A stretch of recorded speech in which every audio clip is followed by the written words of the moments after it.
जिस करवा चौथ का व्रत करती हो, आज पूरा विश्व भारत भूमि की सभ्यता और संस्कृति और सनातन धर्म को रखने वाली मेरी माताएं आज भारत के सनातन धर्म को, संस्कृति को, सभ्यता को, संस्कारों को जीवित रखने वाली है ये भारत की माताएं, जो अपने पति की लंबे उम्र के लिए करवा चौथ का व्रत रखती है। जरा विचार करिए, करवा चौथ के दिन की कथा है, जरा मेरी माएं बहुत ध्यान से सुनना।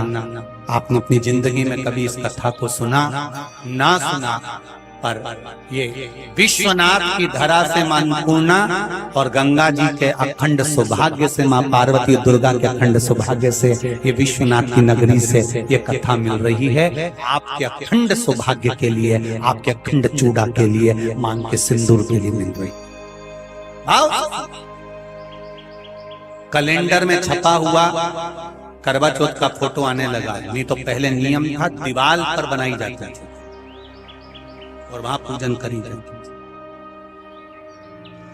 कई माताएं जानती होगी यहाँ पर, आज भी पहले दीवार पर बनती थी, पूरा परिवार की सौभाग्यवती नारियां वहां आकर पूजन करती थी एक जगह, फिर बाद में छत पर जाकर करवे का अर्घ दिया जाती थी। ये नियम था। अब तो बना बनाया कागज आ जाता, उसको चिपका दो, पूजन कर लो, वो अलग प्रमाण। जिस करवा चौथ के व्रत को आप कर रही हो, 3 बंधनों का मूल तत्व हमारे शास्त्र कहते हैं। पहला, 3 जगह पर नारी ने अपनी साड़ी के पल्लू को फाड़कर, धागे को खींचकर 3 जगह पर रक्षा करिए। जरा ध्यान दीजिएगा। कोई आपसे पूछे कि ये करवा चौथ कहां से प्रकट हुई, तो आप बताने में पीछे नहीं। पहला, द्रौपदी ने साड़ी का चीर फाड़ा था और मेरे द्वारिकाधीश के हाथ में बांधा था, उनकी रक्षा के लिए। एक बहन अपने भाई की रक्षा के लिए भी अपने चीर को फाड़ कर बांध दी। दूसरा, सावित्री ने बांधा था, सत्यवान जब प्राण छोड़ दिए थे और उनको मैं यमराज के पीछे जाऊंगी अपने पति के प्राण वापस लाने के लिए, कहीं कोई पशु पक्षी मेरे पति को ना खा जाए, अपनी साड़ी का चीर निकालकर उसकी आंख पर, शरीर पर बांध दिया था कि मेरा पति जब तक मैं आऊं तब तक सुरक्षित रहे। बट वृक्ष की छांव, इसलिए आज भी नारी बट सावित्री का व्रत करती है। बट वृक्ष की छांव में माता सावित्री ने अपना पल्लू फाड़कर बांधा था सत्यवान को। और तीसरे नंबर पर थी माता पार्वती जी की सखी करवा।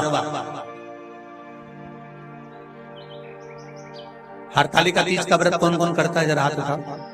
करते हो? हरतालिका तीज की कथा में रखी आती है।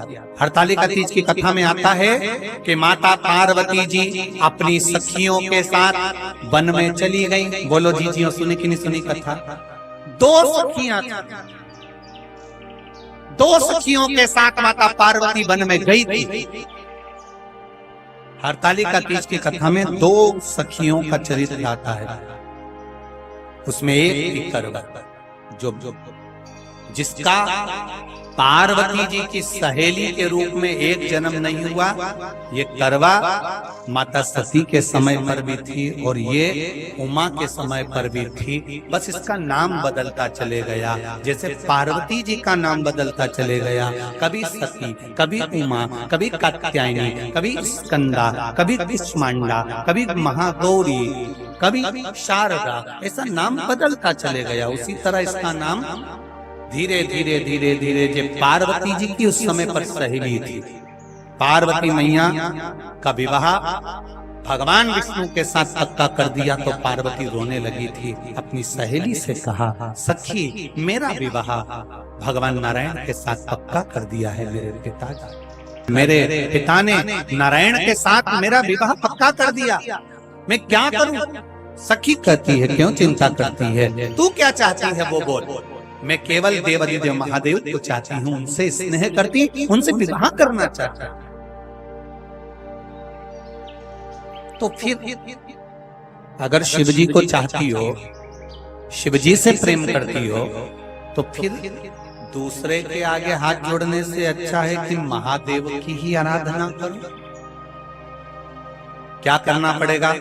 चल मेरे साथ बालू का शिवलिंग बनाएंगे। सुनिए ना हरतालिका तीज की कथा। बालू का शिवलिंग बनाया, खूब पूजन कराई। पार्वती जी ने खाना पीना सब छोड़ दिया, खूब पूजन कराई।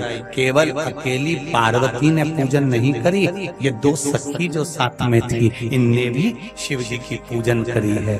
शंकर भगवान केवल पार्वती को नहीं मिले, शंकर भगवान ने इन दोनों सखियों से भी कहा, क्या मांगना चाहती हो मांगो तुम। आज मेरे पार्वती को अपनी अर्धांगिनी बना रहा हूँ, तुमको क्या दूं? शंकर भगवान ने दोनों सखियों से पूछा तुम्हें क्या चाहिए? एक कहती है मैं शंकर भगवान आपके चरणों में रहना चाहती हूँ, आपके चरणों में रहना चाहता हूँ, मैं कहीं नहीं जाना चाहता। शिव जी कहते हैं ऐसा तो हो नहीं सकता कि तुम्हें कुछ नहीं चाहिए, कुछ तो तुम्हारी चित्तवृत्ति में होगा, मांग लो, आज तुम्हारे पर प्रसन्न हूं मैं, मांगो क्या चाहिए।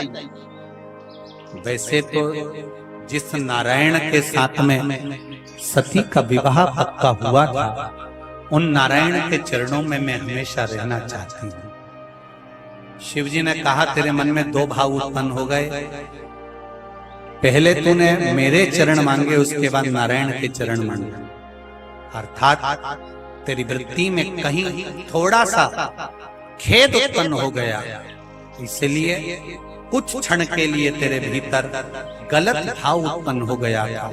तुम मृत्यु लोक में जाएगी, मना नहीं है। पिता के घर में जन्म लेगी, मना नहीं। जलंधर जैसे राजा से तेरा विवाह होगा, मना नहीं है। जैसे पार्वती का अखंड सौभाग्य है, तू भी अपने पति के अखंड सौभाग्य के लिए व्रत और साधना करेगी, मना नहीं।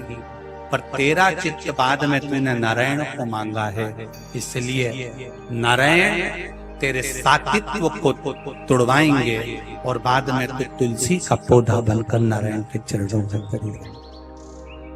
अब दूसरे की बारी। शिव जी ने कहा तुम मांगो तुम्हें क्या चाहिए। उसने कहा मेरे जितने जन्म हो हर जन्म में मैं अपने पति के चरणों की सेवा करती रहूं। मृत्यु लोक में जब तक रहूं तब तक मेरी मांग में सिंदूर और मेरे हाथ में चूड़ा रहे, बस इतनी कृपा कर दीजिए। समय आया, एक बार करवा का नाम उस जो पार्वती जी की सहेली थी उसका नाम करवा पड़ गया। करवा पड़कर एक साधारण परिवार में उसका जन्म था। पति के साथ संग में रह रही थी। पति को थोड़ा शरीर में शिथिलता हो गई और वो शिथिलता को देखकर पति को लगी प्यास। जब प्यास लगी तो पानी पीने के लिए पति सरोवर के पास गया। जरा ध्यान देना इस कथा। पति गया सरोवर के पास में। पार्वती जी की वो सहेली का नाम जन्म लेते लेते लेते लेते एक बार करवा पड़ गया। पति थोड़ा सा शिथिल था, शरीर में थोड़ा रोग हो गया था। पानी पीने के लिए सरोवर पर गया। सरोवर में जैसे पानी पीने के लिए गया तो मगर ने उस पति का पांव पकड़ लिया। पति का पांव खींच कर मगर पानी में लेकर जा रहा था। करवा आराधना में लगी हुई थी। केवल करवा ने मिट्टी का एक गोल भाग ही बनाया था जिस पर पार्वती जी का जो नीचे का पीठी का होती है उस पर शिवलिंग रखा था। केवल नीचे का भाग का निर्माण ही करा था और करवा के कानों में शब्द पड़ गए।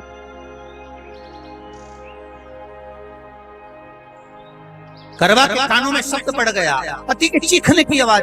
करवा दौड़ पड़ी। ये तो अब कैलेंडर में छपा हुआ करवा चौथ का फोटो आने लगा। नहीं तो पहले नियम था दीवार पर बनाई जाती थी और वहां पूजन करी जाती थी।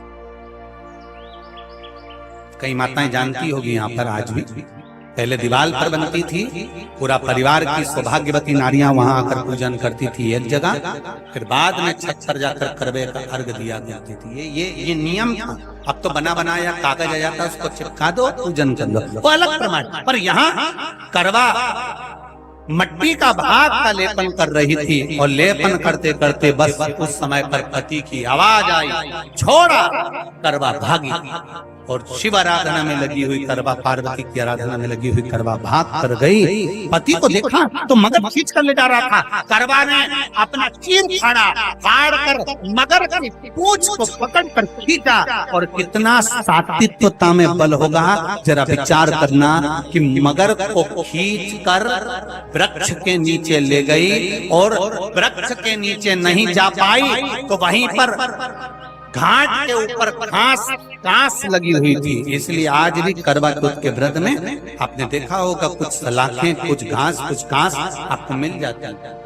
उससे एक घास से, मात्र एक घास, एक घास से उसने उस मगर को बांध दिया। मगर हिल नहीं पाया।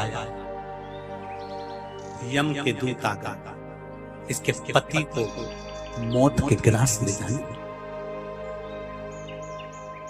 यम के दूत। करवा ने पूछा, तुम कौन हो, कैसे आना हुआ? यमदूत कहते हैं, तुम्हारे पति का आज अंतिम दिन है, अंतिम समय, अंतिम पल है, ये मरेगा। करवा कहती, अगर मारना है तो इस मगर को मारो जिसने मेरे पति का पांव पकड़ रखा है। प्राण छोड़ना है तो इस मगर के छोड़िए, मेरे पति के तो प्राण आप ले जा नहीं सकते। करवा, हम अपने नियम को नहीं बदल सकते।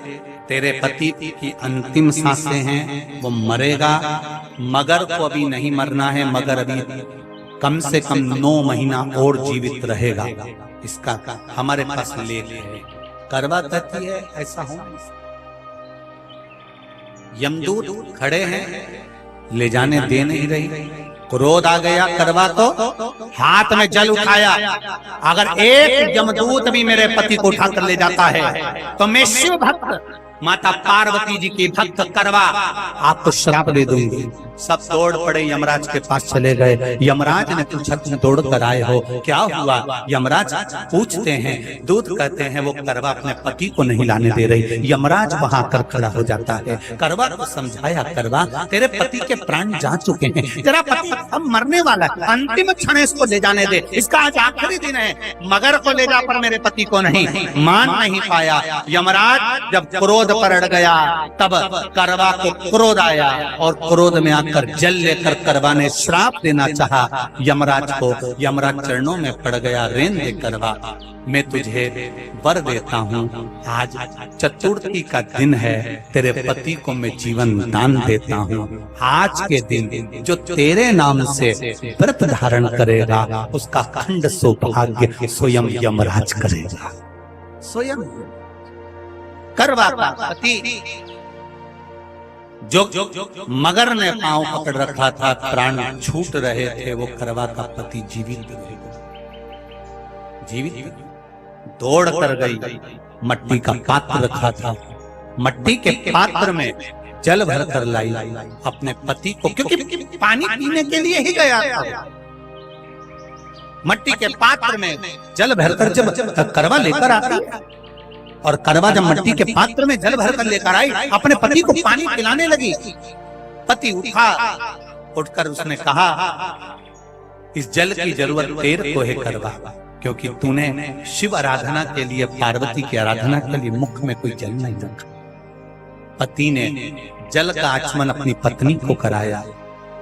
बस वही नियम आज तक हमारे सनातन हिंदू धर्म में चला आ रहा है। करवा चौथ का पति पत्नी आचमन करा।